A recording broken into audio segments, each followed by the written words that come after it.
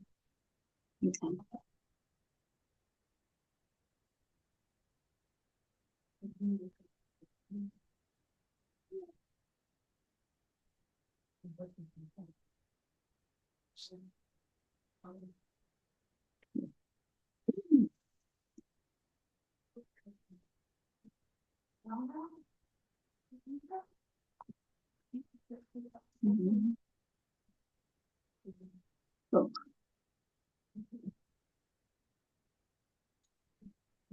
By the way, while we're waiting for Sister Joanne to be able to scan, itong temporary access only lasts 13 hours. So, ngayon, nagpa-practice lang naman tayo, but sa actual screening, dapat within 13 hours yung pag-access nyo para hindi mawala yung login access during the screening.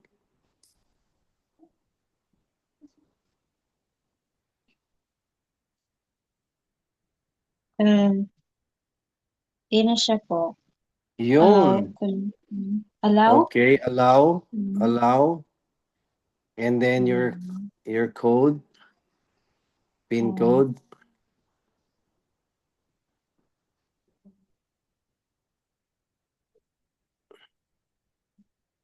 Okay. So now you're registered or you're logged in as a stake volunteer. So now you Okay. can see yung mga names ng children na nasa Tagbilaran stake.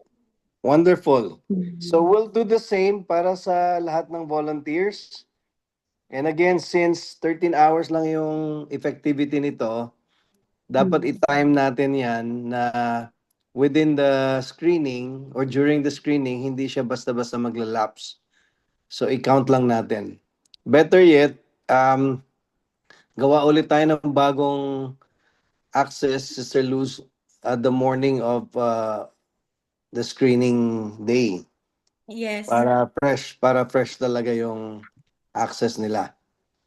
Yes. But okay, Sister. we accomplished something. Actually, Yes. that's a This is a critical big one, thing. no? Yeah, that's a big one. It's a really big. So now you can do the same for all the volunteers so they can have the same access. Pwede isa-isa sila, pwede yung iba-ibang QR code and give them a copy of the code or scan directly sa phone mo or isang credential lang kagaya ng kay Sister Joan and then everyone can use the same access, no, the same QR code. All right.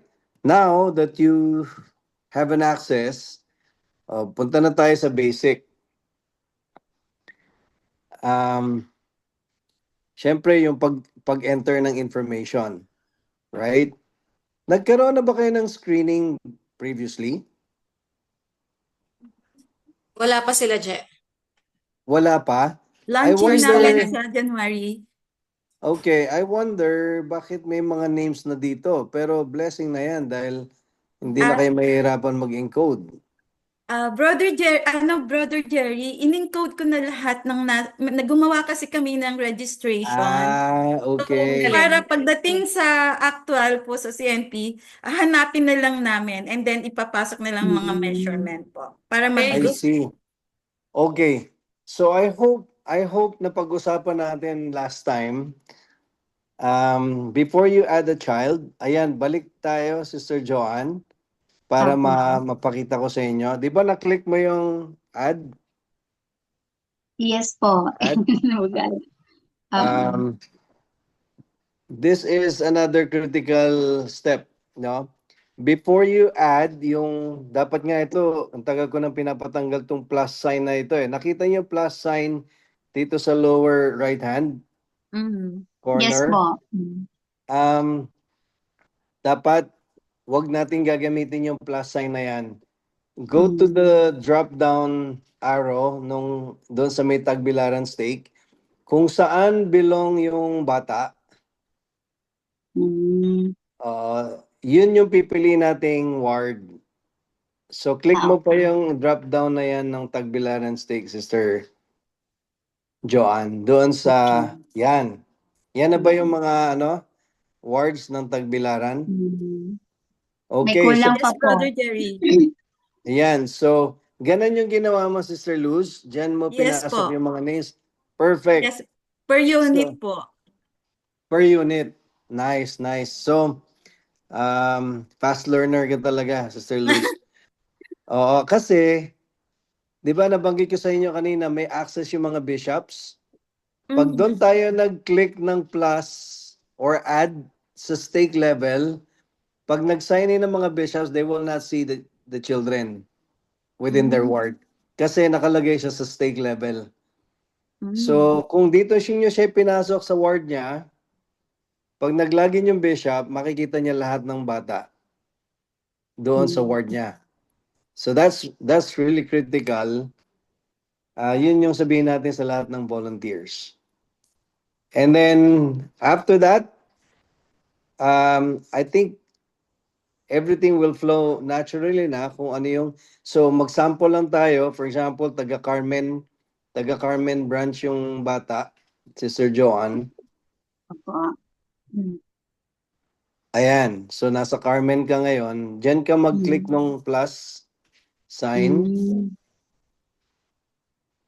Okay. Dito yung blue po, ano? Yan. Oo, yung blue.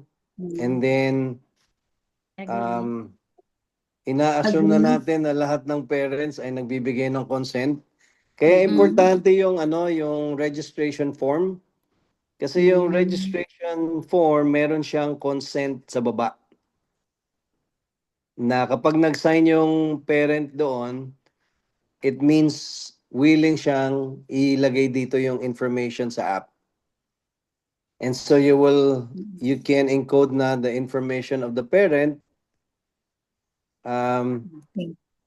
And then at the end of that page, doon sa baba, you can either save or save and add child para ilagay nyo naman yung information ng child. Mm. Alright, so once na magawa nyo na siya, and then masasave nyo na yan. Now, let's say na-save nyo na, nag-add na yung information nung mother and child doon sa ward. So balik na tayo, Sister Joanne. Labas na ulit tayo dyan. Nag-sample lang. So, click na natin yung isang bata. For example, si Golden.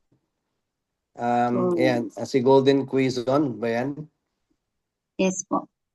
So, yung mga encoders, i-click nga yan. Diyan na kayo maglalagay ng information ng screening, measurement. Like the height and weight. So, kiklik mo yung blue, height and weight. And yan, kung ano yung measurement na nakuha doon sa weighing station and sa height measuring station, yan yung ilalagay nyo. No, so you'll start with height. And then pag nalagay nyo yan, pupunta naman kayo sa weight. And then save. And then yung MUWAC. So yung MUWAC, hopefully meron tayong copy na, meron tayong available MUWAC tapes pa sa'yo? Meron pa. Meron pa. Great. That's great. So yan, Meron ka kukunin pa bang din yung, madadala?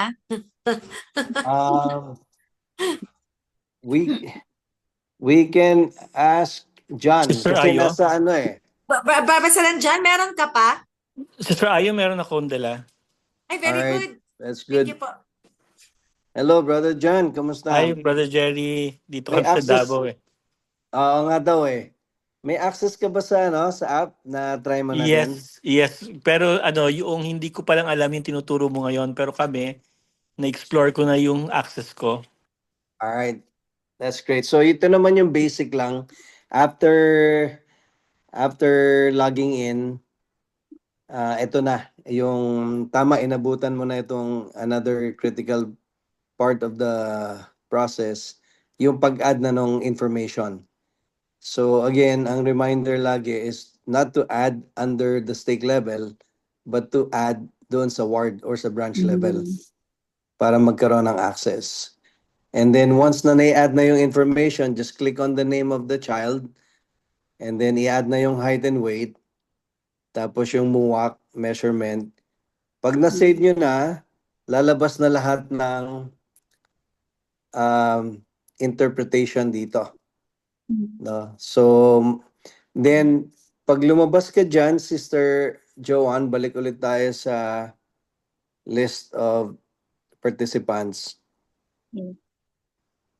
Okay, nakita nyo tong may nakalagay na no screenings Alin po? dyan sa bawat box. Opo, Bawat box may circle dyan. Opo. Magkakaroon na ng color yan depending on the status of the child. Based din doon sa measurement niya.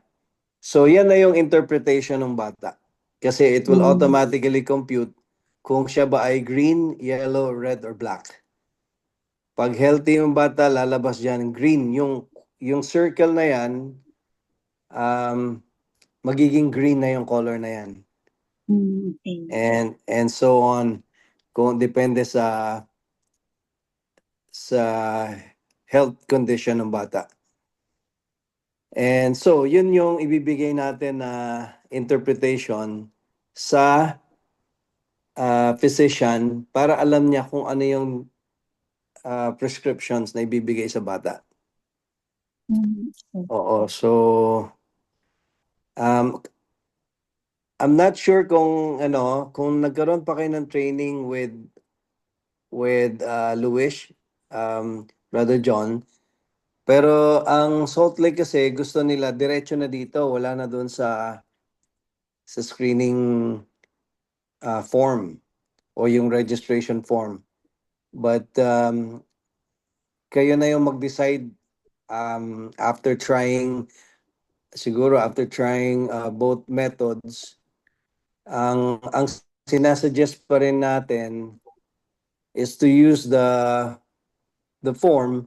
Doon ilalagay yung screening data at saka yung interpretation. Kasi yun yung ipapakita sa physician sa next station. Either sa physician or doon sa BHW para magbigay ng advice.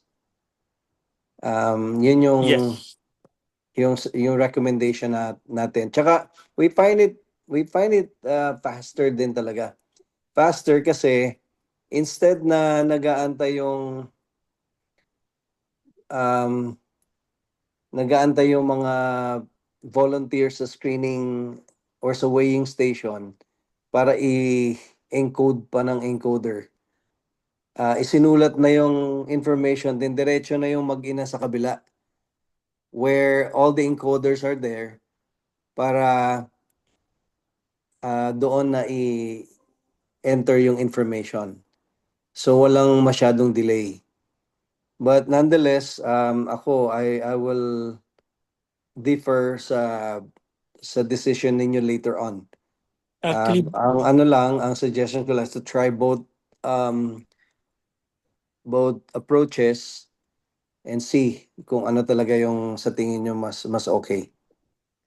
ay, Brother Jerry, ni-raise namin yung ayun, I agree doon sa sinasabi mo. Ni-raise namin yung kay Luis na sabi namin na baka magtagal doon sa encoding, yung part ng encoding. So agree naman siya na i-record sa paper, basta ang sinasabi niya as long na bago mag-end yung araw na yon, may record Naka-enter. sa apps. Tama ka. Yeah. John. Okay. That's great to know. But again, ako naman ay either way, kung ano makita nyo mas maganda. But so far, yan ang nakikita ko mas mabilis din talaga. Kasi sabay-sabay yung mga encoders doon eh. So kahit mabilis yung screening sa unang stations, dire-diretso Oo, tama. yung mother and child doon sa kabila, eh kung ilan yung encoders, the more encoders we have, the faster the process. So, okay. That's great to know. So far, yan naman yung mga importante. Maganda lang din kasi may mga lumalabas na issues during the screening na bakit ganito ayaw mag-interpret or bakit hindi ma-save. Yun yung pinag-aaralan natin na some issues are common and some are unusual. So ayun, sa screening na natin kaya I'm grateful for the privilege then to see this one para doon sa unang screening natin sa Hagna mapag-aralan lahat. So yung mga susunod na dalawa pang screenings ma-perfect na ng mga volunteers natin. So far, yan ang naman ang importante. Sister Ayo and Brother John. Unless may mga questions kayo, I'll be here to address them. Any questions Thank you. po? Sisters, pakitanong niyo na yung gusto niyong itanong kay Brother Jerry para we can also let him go for other things he needs to do. Sister Luz, okay ka na? Sir, Brother Brother Jerry, yung kasi na-input ko po itong mga names per unit po ng October 16 kasi yan supposed to be yung araw ng aming ng screening. So, Yes. do I need to change pa po dahil January 23 naman po ang ang magiging 23, 24, 25 para maging accurate yung date of screening? Yes, yung date of screening lang yung papalitan natin. Again, dun sa Sister Joanne, let's click Golden's name. So, yan lang naman. Pag lumabas siya, tapos yung sa height and weight, click din natin yung box, height and weight. Yan. So, yung date of screening, date of measurement lang ilagay natin na January 21. Yeah. 23 pala, sorry. Yes. 23. So, parang na siya, parang mag-automatic na yan. Kasi ngayon ay 16, ano? Yes. Tama ba? So 16 na lumalabas. So, I think Automatic na siya. automatic na ilalabas ng 23. So no need na, no? Okay. Just check lang natin Mm-mm. kung tama yung date. Kung tama naman din, we'll just click next. Okay. Thank you po. Thank you. Any other questions po? Parang okay na Anyway, tayo, ha? between now and the screening, if you have other questions, just tell Sister Ayo or Brother John, and we can discuss naman, and then we'll let you know. Sige. Well, thank you so much po, Brother Jerry, for your time, and we're excited to see you next week sa Bohol. Same here. We'll let you go. Tapos po, para ngayon, I can answer pati si Brother John kung dito pa siya. Para i-review lang namin yung magiging process ng screening again. Para ready tayo. Sige, thank you po. Great. Thank you so Thank much, you. Brother Jerry. Good Thank you, night. Brother Jerry. Night, everyone. Thank you Thank you po. po.